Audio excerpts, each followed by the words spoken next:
कलसा पुराई है गई करबो तोरे जय जयकार। कलसा बैसबो देवी ललसा पुराई है गई करबो तोरे जय जयकार। सेरा सवारी से आई है गई मैया करिए दी है उधार। हे गे जब तारा हो गए तोहरा नाम सुनिए ली है पुकार। जब तारा हो गए तोहरा नाम, जब तारा हो गए तोहरा नाम सुनिए ली है पुकार।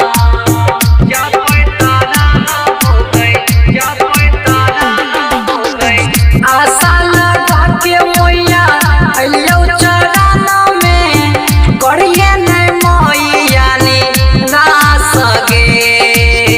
करिए नहीं मैया निराश गे। देवे तू हमरा मन चाह फल छलै माँ हमरा विश्वास गे।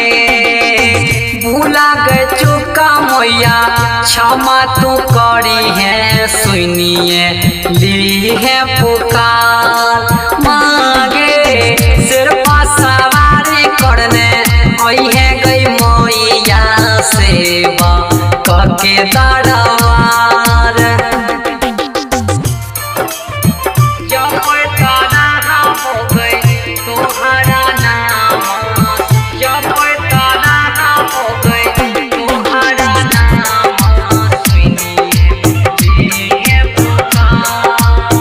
जब तारा हो गए, जब तारा हो गए तोरा गई सिवा और नहीं खेवैया करिए मनैया के पार गए।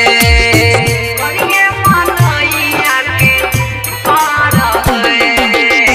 केकरा से कहबै हमें गे मैया सुनते के हमर पुकार गए। रूपदेव रामाना श्रवण केवल गोपाला कारण अइलो दरबार। मांगे जब तारा हो गए तोहरा नाम सुनी है जननी पुकार। मांगे रिकॉर्डिंग स्टूडियो संत कबीर चौक 70।